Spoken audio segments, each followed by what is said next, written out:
3월 30일 월요일. 믿음의 날개. 아프리카에는 뱀잡이수리라는 새가 있습니다. 뱀잡이수리는 독수리의 일종인데 주로 공중을 높이 날아다니다 두더지나 뱀을 발견하면 쏜살같이 내려가 낚아챕니다. 이 뱀잡이수리는 평상시에는 민첩하게 잘 날아다닙니다. 그런데 땅에 내려와 먹이를 먹고 있을 때 맹수의 습격을 받게 되면 날지 않고 혼신의 힘을 다해 뛴다고 합니다. 너무 당황한 나머지 자기가 날 수 있다는 사실을 잊어버리는 것입니다. 우리에게는 하나님께서 주신 믿음의 날개가 있는데 때로 우리도 날 수 있다는 사실을 잊을 때가 많습니다. 우리도 위기 앞에서 날 수 있다는 사실을 잠시 잊어버리는 뱀잡이 수리처럼 행동할 때가 있습니다. 대부분의 믿음이 있다는 사람들도 실제 믿음을 적용해야 할 상황에 맞닥뜨리면 휘청거리게 됩니다. 우리에게 믿음을 더하소서 하고 말하는 신자들에게 주님께서 말씀하셨습니다. 너희에게 겨자씨 한 알만한 믿음이 있었더라면 이 뽕나무더러 뿌리가 뽑혀 바다에 심기어라 하였을 것이요 그것이 너희에게 순종하였으리라. 오늘 하루 당신의 믿음을 증발시키지 말고 모든 일에 주님을 의지하십시오. 위기가 닥쳤을 때 날 수 있다는 사실을 잊지 마십시오. 오늘의 말씀. 내 은혜가 내게 족하도다. 이는 내 능력이 약한 데서 온전하여짐이라. 오늘의 만나. 위기 앞에서 뛰려 하지 말고 하나님께서 주신 믿음의 날개를 펼치십시오.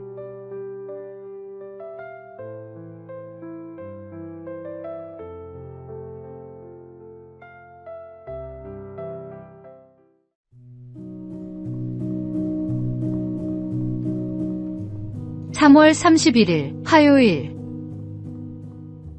그 한마디를 위해 푸근하게 감겨오는 목소리, 부드러운 이미지와는 달리 영화배우 한석규는 처음부터 배우로 성공한 것은 아니었습니다. 하지만 그는 무슨 대역이든 열심히 하면 언젠가는 나도 주인공이 될 수 있겠지 하며 이를 악물었습니다. 그 이후로도 오랫동안 단역만 맡았지만 극중 단 한마디의 대사라도 주어지면 며칠 동안 궁리하고 연습하기를 게을리하지 않았습니다. 한 번은 그에게 웨이터 역할이 주어졌는데 주어진 대사는 뭘 드시겠습니까? 한마디였습니다. 그 대사를 몇 번이나 곱씹다가 그는 직접 웨이터의 행동과 말씨를 관찰하기 위해 술집에 갔습니다.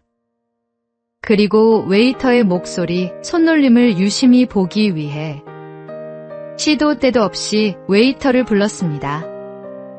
이렇듯 작은 배역 하나도 소홀히 하지 않고 연습에 연습을 거듭한 결과 그는 마침내 오늘날의 대배우가 되었습니다. 예수님께서도 작은 자리에서 시작하셨습니다. 마국간에서 태어나셨고 목수의 아들로 사셨습니다. 그리고 마침내 십자가라는 가장 낮은 자리까지 내려가셨습니다.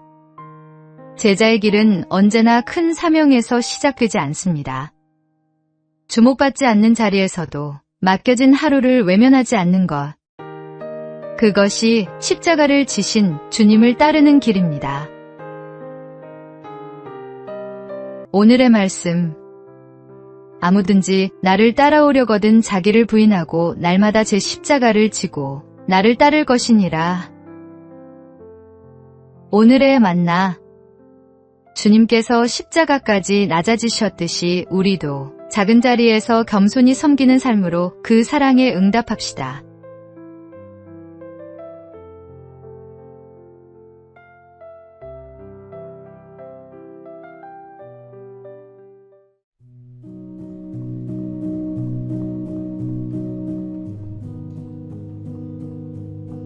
(4월 1일) 수요일. 가장 빠른 길. 한 육상 지도자는 매년 새로운 선수를 선발할 때 독특한 시험을 냈습니다. 400m 트랙을 가능한 한 천천히 달리되 중간에 멈추거나 걸어서는 안 된다는 규칙이었습니다. 이 시험은 대부분의 선수들에게 이상하게 보였습니다. 어떤 선수들은 속도를 참지 못하고 빨리 달렸고 어떤 선수들은 지루해서 걷기 시작했습니다. 그런데 한 소녀는 거북이처럼 느리지만 일정한 속도로 달렸습니다. 다른 선수들이 웃고 놀려도 개의치 않고 끝까지 자신의 페이스를 유지했습니다. 지도자는 그 소년을 선발하며 말했습니다. 빠르게 달리는 것은 누구나 할 수 있지만 자신의 페이스를 끝까지 지키는 것은 아무나 하지 못합니다. 마라톤은 단순히 달리는 경기가 아니라 인내의 경주입니다. 그 소녀는 후에 올림픽 마라톤 메달리스트가 되었습니다. 신앙의 경주도 마찬가지입니다. 신앙은 단기간에 성과를 내는 경주가 아닙니다. 때로는 느리더라도 포기하지 않는 꾸준한 걸음이 중요합니다. 끝까지 자신의 걸음을 이어갈 때 우리는 결국 결승선에 도달할 것입니다. 오늘의 말씀. 모든 무거운 것과 얽매이기 쉬운 죄를 벗어버리고 인내로써 우리 앞에 당한 경주를 하며. 오늘의 만나. 빨리 가려 하기보다 꾸준히 주님과 동행하는 오늘 하루를 보내십시오.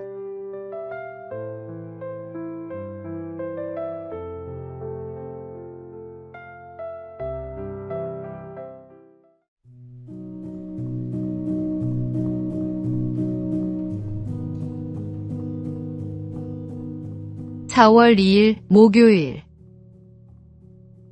개 한 마리를 위해. 대형 여객선이 서인도대도를 항해하던 중이었습니다. 갑판에서 한 소년이 애완견과 즐겁게 놀다가 공이 그만 바다로 빠지고 말았습니다. 개는 주인이 던진 공을 가져오려 거친 파도 속으로 뛰어들었습니다. 소년은 선장에게 달려가 배를 멈춰달라고 부탁했지만 선장의 대답은 단호했습니다. 개 한 마리 때문에 배를 멈출 수는 없단다. 그러자 소년은 망설임 없이 바다로 뛰어내렸습니다. 선장은 어쩔 수 없이 배를 멈추었고 소년과 개는 모두 무사히 구조되었습니다. 누군가는 무모하다고 했고 누군가는 어리석다고 했습니다. 하지만 소년에게는 단 하나의 생각뿐이었습니다. 내 친구가 저기 있다. 소년은 선장이 하찮게 여긴 개 한 마리를 위해 자신의 목숨을 걸었습니다. 예수님도 사람들이 무시하고 외면했던 이방인들과 죄인들을 찾아가 사랑하셨고 구원해 주셨습니다. 내 눈에 보잘것없어 보이는 사람을 홀대하거나 그냥 지나친 적이 있다면 오늘 조용히 돌아보는 시간을 가지십시오. 하나님 앞에서 사랑받지 못할 존재는 아무도 없습니다. 오늘의 말씀. 사람이 친구를 위하여 자기 목숨을 버리면 이보다 더 큰 사랑이 없나니. 오늘의 만나. 당신 곁에 있는 사람 중 아무도 돌아보지 않는 이가 있다면 바로 당신이 그 사람에게 예수님의 손길이 되어 주십시오.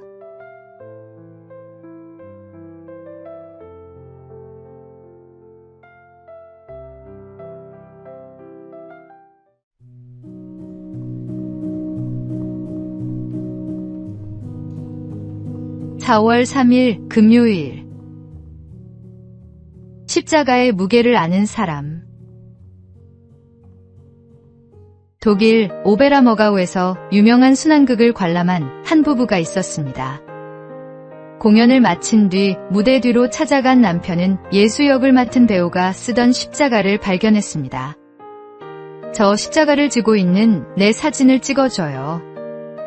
그는 등을 굽히고 커다란 십자가를 어깨에 짊어지려 했지만 좀처럼 들 수가 없었습니다. 속이 빈 줄 알았는데 왜 이렇게 무겁죠? 그러자 배우가 대답했습니다. 무거움을 느끼지 않았다면 저는 그 역할을 해낼 수 없었을 겁니다. 십자가를 내려놓은 남편은 한동안 말이 없었습니다. 잠깐 짊어져 본 것만으로도 그 무게가 예사롭지 않았습니다. 직접 어깨에 얹어보니 전혀 다른 것이었습니다. 가벼운 십자가는 진실도 신앙도 담아낼 수 없습니다. 무거운 십자가를 기꺼이 지고 가는 것이 참된 헌신의 모습입니다. 겉으로만 십자가를 걸치고 인정받기를 원하는 사람은 그 십자가의 진정한 의미를 아직 모르는 것입니다. 남들이 알아주지 않아도 묵묵히 섬기며 살아가는 삶. 그것이 그리스도를 따르는 제자의 삶입니다. 오늘 당신에게 주어진 무거운 십자가를 주님의 심정으로 기꺼이 감당하십시오. 오늘의 말씀. 누구든지 나를 따라오려거든 자기를 부인하고 자기 십자가를 지고 나를 따를 것이니라. 오늘의 만나. 무거운 짐이라 여겨지는 그 자리가 사실은 하나님께서 당신에게 맡기신 가장 귀한 사명의 자리일 수 있습니다.